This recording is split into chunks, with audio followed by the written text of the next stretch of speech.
അമ്മ അമ്മോണേ എന്നും നിനക്ക് പൈസ എന്തിനാ? വണ്ടിക്കൂലിക്ക് പൈസ തന്നില്ലേ, പിന്നെ പ്രത്യേകിച്ച് എന്തിനാ 50 രൂപ? എന്റെ ഇടയ്ക്കിടയ്ക്ക് നീ ഇങ്ങനെ പൈസ കൊണ്ട് പോകുന്നത് എന്തായാലും അമ്മാമ്മരെ വാങ്ങിച്ചു. എന്തിനാ ആരോ നിനക്ക് ഈ പൈസ? എന്റെ ഒന്നുമില്ല.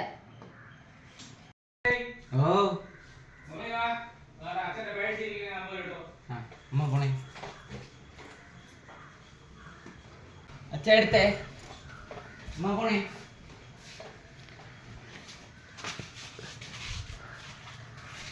അതെ, എന്തിനാണ് എന്നും അവൻ ഈ പൈസ കൊടുക്കുന്നത്? നമ്മൾ അവന് കഴിക്കാനുള്ള ആഹാരമെല്ലാം പൊതിഞ്ഞു കൊടുത്തു വിടുന്നുണ്ട്, പിന്നെ എക്സ്ട്രാ പൈസ കൊടുക്കേണ്ട ആവശ്യം എന്തോ? എന്തിനാണെന്ന് നോക്കാം, വേറെ തെറ്റായ കാര്യങ്ങൾക്കൊന്നും ആയിരിക്കില്ല. അതല്ല, എന്റെ ഇടയ്ക്കിടയ്ക്ക് വാങ്ങിച്ചു. ഇന്നലെ അമ്മയുടെ കയ്യിൽ നിന്ന് വാങ്ങിച്ചിട്ട് പോയി. അതെന്തിനാണെന്ന് നമുക്ക് അറിയണ്ടേ? അപ്പൊ അതിപ്പോ ഞാൻ അതിന് വേണ്ടി തന്നെ റെഡി ആയത്. അവൻ ബസ് പോയാ? ബസ് ഇപ്പൊ വരും. ആ ബസ് പോകുമ്പോൾ ബസ്സിന്റെ പുറകെ അവൻ അറിയാതെ ഞാൻ സ്കൂളിൽ ഒന്ന് പോയിട്ട് വരാം, ഇന്ന് എനിക്ക് ജോലി ഇല്ലല്ലോ. അപ്പൊ അവൻ നമ്മളിന്ന് വാങ്ങിച്ചോണ്ട് പോണ പൈസ എന്തിനാണ് അവ ഉപയോഗിക്കണമെന്ന് നമുക്ക് നോക്കിയാൽ പോരെ. എന്നിട്ട് നമ്മൾ അവനെ കിടന്ന് വഴക്ക് പറഞ്ഞാൽ മതി. അവൻ നോക്കട്ടെ എന്താണോ ചെയ്യാം. എന്തായാലും മോശമായിട്ട് തരണമല്ലോ. ഞാൻ പോയിട്ട്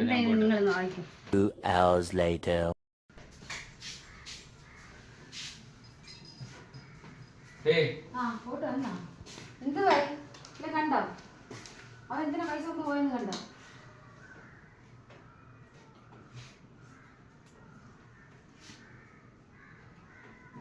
എന്തുവാ പറ. ഞാൻ കണ്ട് അവൻ എന്തിനാണ് പൈസ നമ്മളെ വാങ്ങിച്ചോണ്ട് പോണെന്നുള്ളത്.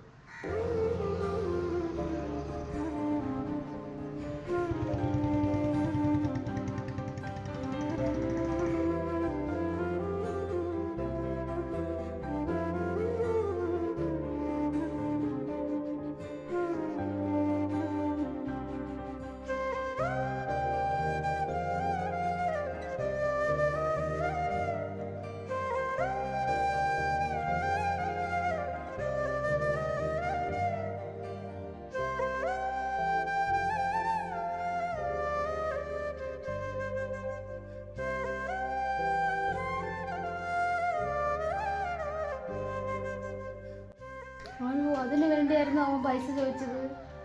ഞാനന്ന് വെറുതെ വഴക്ക് പറഞ്ഞല്ലേ. അത് സാരമില്ല. മോനെ നല്ല വിഷമമായിക്കാണ് ഞാൻ വഴക്ക് പറഞ്ഞത്. ഞാൻ അറിഞ്ഞില്ലല്ലോ അവൻ ഇതിനാ കൊണ്ടുപോകണേന്ന്. അതല്ലേ പറഞ്ഞത്, ഒരു കാര്യം അറിയാതെ നമ്മൾ മക്കളെ വഴക്ക് പറയരുത്.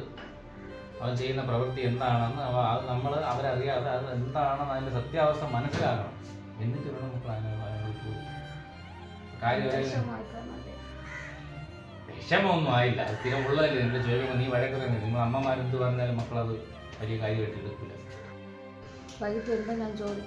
വേണ്ട വേണ്ട, നീ ചോദിക്കണ്ട. നീ അറിഞ്ഞതായിട്ട് ഭാവിക്കണ്ട. നീയും കൂടെ അറിഞ്ഞു, നീയും ഞാനും എല്ലാം അറിഞ്ഞിട്ടാണ് ഈ പരിപാടി എന്നുണ്ടെങ്കിൽ അവ ഈ ചെയ്യുന്ന കാര്യത്തിൽ ആത്മാർത്ഥത കാണില്ല. ഇപ്പോൾ എന്ന് പറഞ്ഞാൽ അവ ചെറിയ കള്ളത്തരങ്ങളൊക്കെ പറഞ്ഞിട്ട് നമ്മളതിന് കാശ് വാങ്ങിച്ചു കൊണ്ടുപോയി ചെയ്യുന്നൊരു നല്ല പ്രവൃത്തിയാണ്. അപ്പം നീ ഞാനും അറിഞ്ഞിട്ടാണെന്നുണ്ടെങ്കിൽ അമ്മ അമ്പവരോട് അച്ഛൻ അമ്പവരോട്. അപ്പം അതിൻ്റെ ആ ഒരു ആത്മാർത്ഥത പോകും.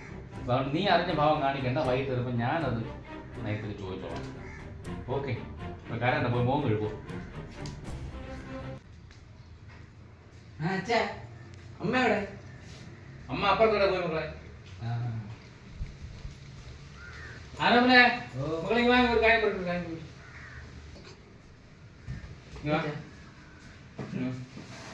എടാ എനിക്ക് വരാനേ പറഞ്ഞോളൂ. പെണ്ണ് കേട്ടാറായി മടി കയറിയിരിക്കണ.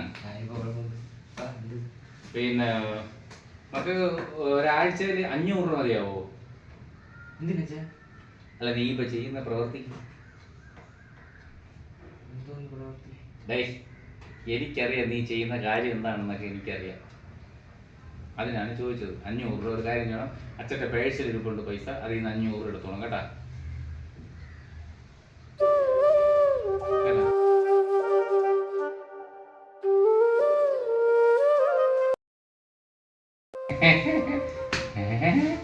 അത് സങ്കടപ്പെടുന്നതിനെ അയ്യേ നാണക്കേട്. ഇനി നീ ചെയ്യുന്ന മോശപ്പെട്ട കാര്യമൊന്നുമല്ല. മക്കൾ ചെയ്യുന്നതേ മോശപ്പെട്ട പ്രവൃത്തിയൊന്നുമല്ല. പക്ഷെ അതിനി വേറെ ആർക്കും പൈസ ചോദിക്കും. എന്താവശ്യമുള്ള അച്ഛൻ ചോദിച്ചു 500 രൂപ ഇതിന്. അല്ല ചേച്ചി പൈസ വേണ്ട. അത് അല്ല അമ്മമ്മ കുറച്ച് പേര് അവിടെ നിന്ന് മാറ്റിയാണ്. അപ്പൊ ഇല്ലേ അമ്മ നടക്കത്തില്ലേ? അപ്പൊ ഇനി പൈസ വേണ്ടേ? പിന്നൊരു കാര്യം, ഇത് അമ്മ അറിയരുത്. അമ്മ എടുത്തറിയാം. അമ്മ അറിയില്ല, അമ്മ എടുത്ത് പറഞ്ഞില്ല. അമ്മ അറിഞ്ഞ വിഷമമാണ്. പിന്നെ മക്കൾ ഇനി പൈസ വേണമെന്നുണ്ടെങ്കിൽ വേറെ ആരും ചോദിക്കണ്ട, അച്ഛനോട് മാത്രമേ ചോദിക്കാവൂ കേട്ടോ. യൂണിഫോം ശരി.